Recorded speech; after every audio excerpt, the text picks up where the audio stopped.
আসসালামু আলাইকুম। কেমন আছেন আপনারা সবাই? আশা করি সবাই ভালো আছেন। আমিও ভালো আছি আলহামদুলিল্লাহ।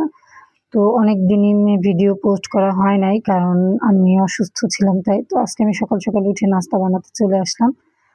তো এখানে আমি দেখতেই পারছেন যে একটা প্যানে ৩ টা ডিম পোস্ট করছি কারণ আমার সময় সাশ্রয় হয়। তো সময় কম লাগে যে কারণে আমি করি বা দেখতেও ভালো লাগে তাই। যাই হোক এখন আমি নাস্তা করব। নাস্তা করে ভাবছি একটু নিচে যাব। নিচে থেকে আইসে কেমবে যায়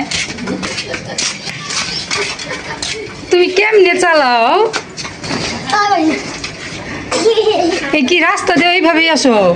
রাস্তা দিয়ে তাই মামনি কই?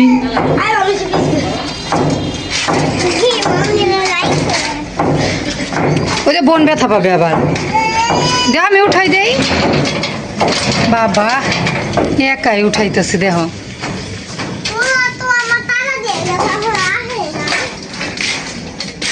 খাইছো কি? ছুটির পরে কি খাইছো? ব্যাগে নিয়ে আইছো? তো আমি নিচে চলে আসছিলাম বোনের ছেলেটাকে দেখতে। তো ওকে দেখে ওই স্কুল থেকে চলে আসছে। তো ওকে দেখে এখন আবার চলে যাচ্ছি। আমি দুপুর রান্না বসাবো। এখানে এই যে পোলার চাউল, কারণ আজকে আমি বিরিয়ানি রান্না করব। আমার ছেলে মেয়ে ২ জনে বিরিয়ানি খুব পছন্দ করে। তো সেজন্যে তো ভাবলাম যে ওরা যা খেতে চায় সেটাই বানাই।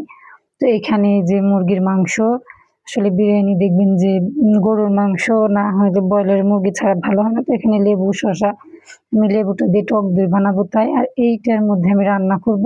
খুব ভালো লাগে এটার মধ্যে রান্না করতে। তো যাই হোক আমার রান্না কমপ্লিট। এখানে সালাদ, বিরিয়ানি ওদেরকে দুপুরে খাইতে দিচ্ছি। তো আমি ওদের সাথে খাবো না কারণ আমি নামাজ শেষ করব। নামাজ পড়ে তারপরে এই যে আমার মেয়েটা শুয়েছে, সে খাবে না, রাগ করছে, সাথে আমাকে খাইতে হবে। তো আমি বারবার বলছিলাম যে তুমি আগে খাও, আমি নামাজটা শেষ করে আসি। যাই হোক, তো ছোট মানুষ বুঝতেই পারেন যে অনেক জেদ করে। আপনারা সবাই ভালো থাকবেন। আল্লাহ হাফিজ।